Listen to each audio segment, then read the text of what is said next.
Okay, welcome back to my Gundam Wing 30th anniversary retrospective, and as of the time of recording this video, happy first day of fall.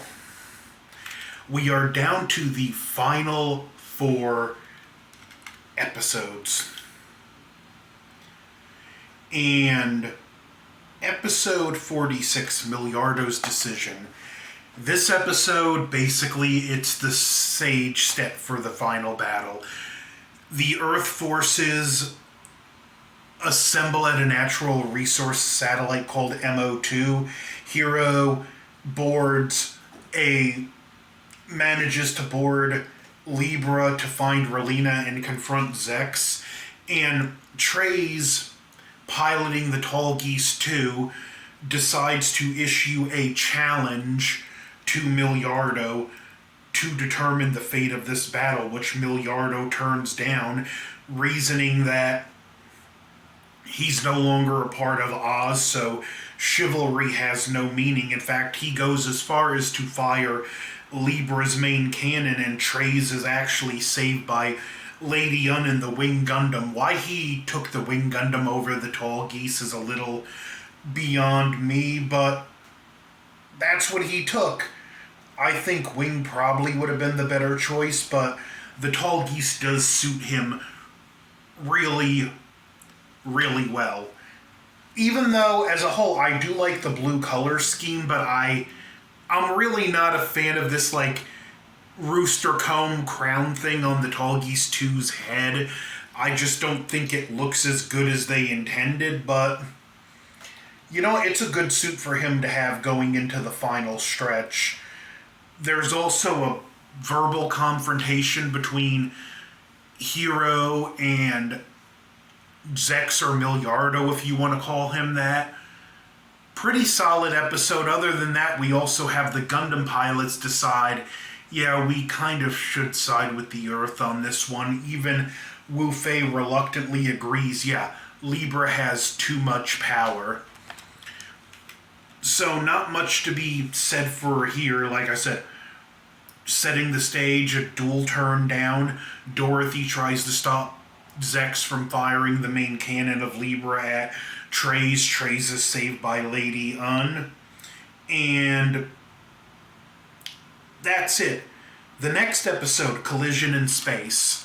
Hero is still on Libra, and he's kind of out of the game because he has no way to get to Wing 0, unfortunately. Zex confronts the Gundam pilots with 3 Virgos, which you would think that's not a lot, but he has them fly close together so they create a super shield, and they keep targeting Catra, who is the leader, and he manages to use these 3 Virgos very effectively. Plus, the Gundam pilots still aren't fighting quite as one unit as they should, so what could be a hard or even a game over scenario for him, he manages to turn around, and Libra, and they decide that because Libra can't be allowed to fire its main cannon, Peace Million decide to crash Peace Million into the main cannon, which Zex tries to stop, but because Noin decides to shield Peace Million, he couldn't bring himself to kill her. And that's it with this. We got all-out war, the White Fang and Earth forces fighting, the future of Earth and the colonies in the balance. Just another... I do love these final run of episodes. The next episode is Takeoff into Confusion. And again, we got it's down to the line here because I neglected to mention also in the previous episode, they still decide they can destroy Earth by engaging Libra's engines and crashing both ships onto Earth. And at this point, the Gundam pilots and the Gundams have infiltrated Libra, And Duo does find the Gundam scientists who come up with a plan that, well, first they reveal that they put the flaw in Libra's main cannon that it malfunctions every time it fires, so it can't fire consecutively. But they deduce if they fire Peace-Million's engines, it can push both ships back. And that's the plan. So for the next episode, like I said, take off into confusion.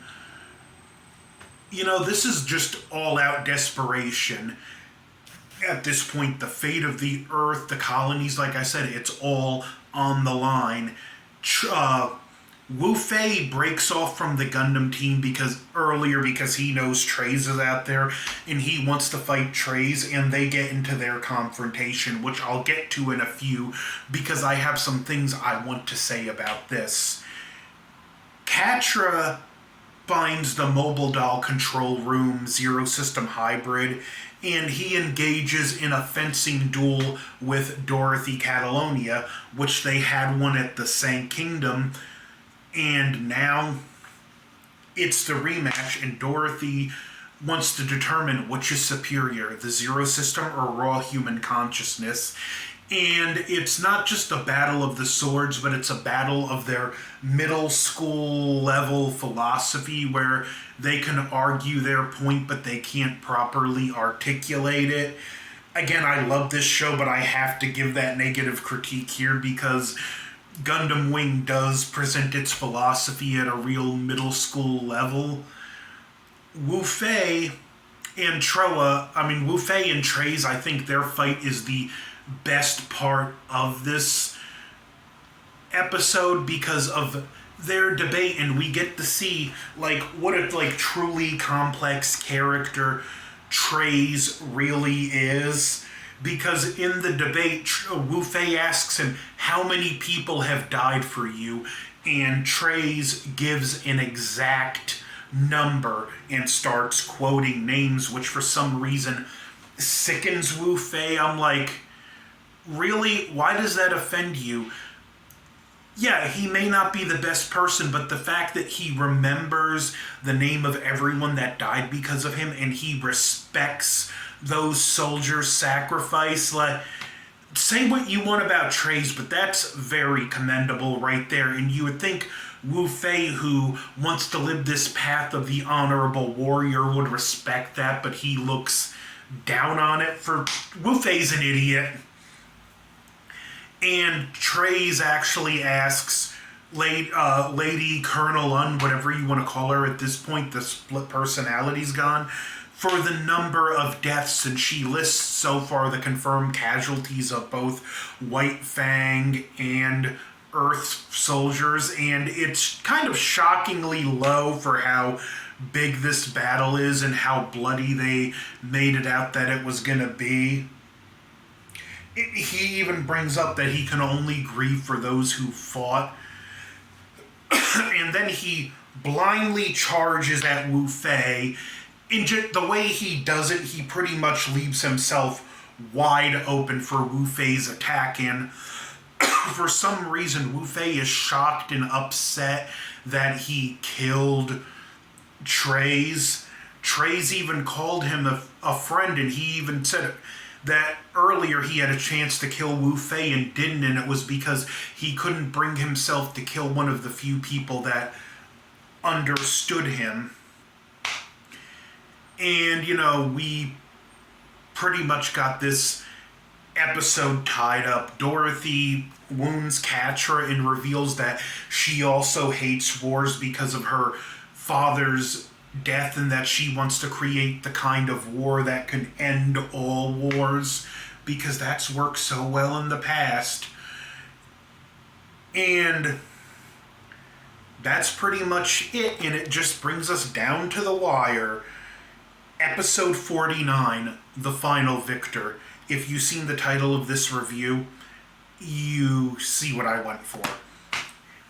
And the main gist of this episode, we have the final battle between Hero and Zex, and we have the final chances to save Earth. They manage to fire the main cannon, can start shooting at the Gundam scientists who hitched a ride on heavy arms, but they manage to ignite the engine, presumably killing all of them, and it pushes Libra back, but a chunk of Libra breaks off and it has a reactor, and that chunk alone is enough to create a never-ending winter. So the Gundam pilots and even the Magwanak Corps, who showed up to aid Earth in this battle, go into this chunk of Libra just to destroy as much of it as they can. While this is going on, we also have Lady Un ask Noin to relay the footage of the battle between Hero and Zex to them so they can broadcast it, and she gives a speech. The colonies step in, voice their opinion, and renounce the White Fang and accept the Earth forces' surrender and desire for peace.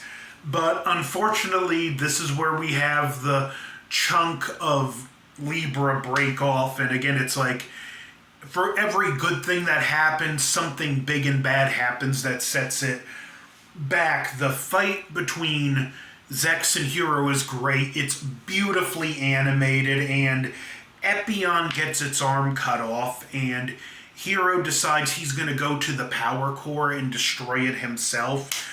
Unfortunately, the beam saber runs dry and he's out of Vulcan ammo, so he decides the only thing left is self-detonation, but Zex comes from out of nowhere and uses the last of the power in the Epion and the beam sword to stab the power core and blow it up himself, declaring he's going to live till the bitter end. And it was just a complete 180 from the guy who 10 seconds ago wanted to destroy Earth.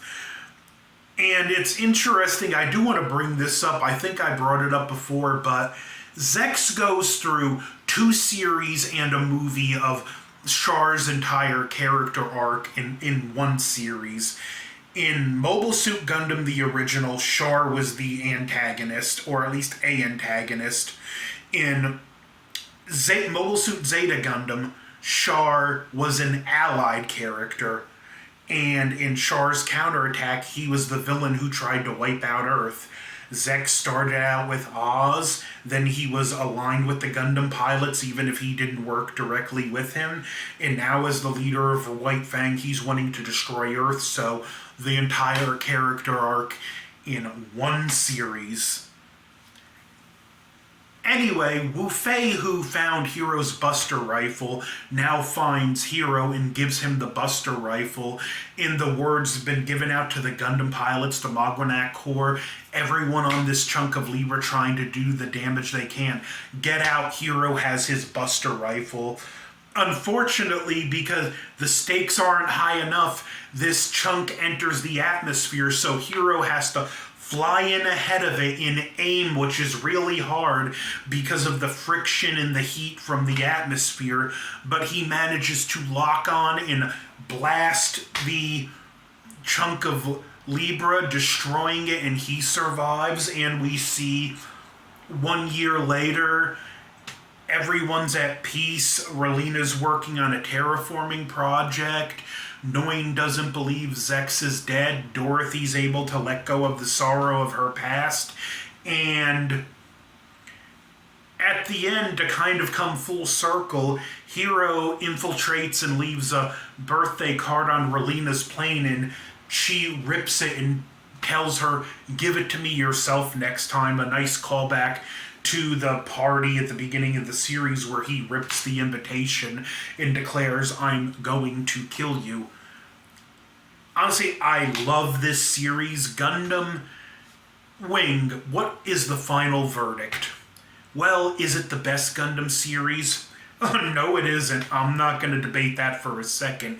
However, many fans, in fact, my generation, we were the first Western fans introduced to Gundam through Gundam Wing. If it was not for Gundam Wing, we probably never would have been introduced to Gundam. So even the later fans who might have been introduced through 00, Gundam Unicorn, which would be a terrible introduction.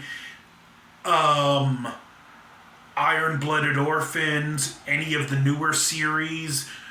Like, that may have been your introduction, but if this show hadn't brought Gundam to the West, you probably never would have been introduced to those series. So, while Gundam Wing is not the best Gundam series, it's the most important Gundam series because it's the one that truly brought Gundam out of Japan and introduced it to a worldwide audience and should be respected for that alone. So, this has been my Gundam Wing retrospective. However, the story isn't quite over. Gundam Wing Endless Waltz, which is a Christmas movie, and in that spirit, I will not be addressing Endless Waltz until December, and it's not going to be a regular review. It's going to be an episode of Discussions in Filmland, and I will have a special guest, Gojira851, to join me to discuss the Gundam Christmas movie. So this has been my Gundam Wing retrospective. I hope you enjoyed. I hope if you haven't, you check this show out. So don't forget to like, share, comment, and subscribe. Mission complete.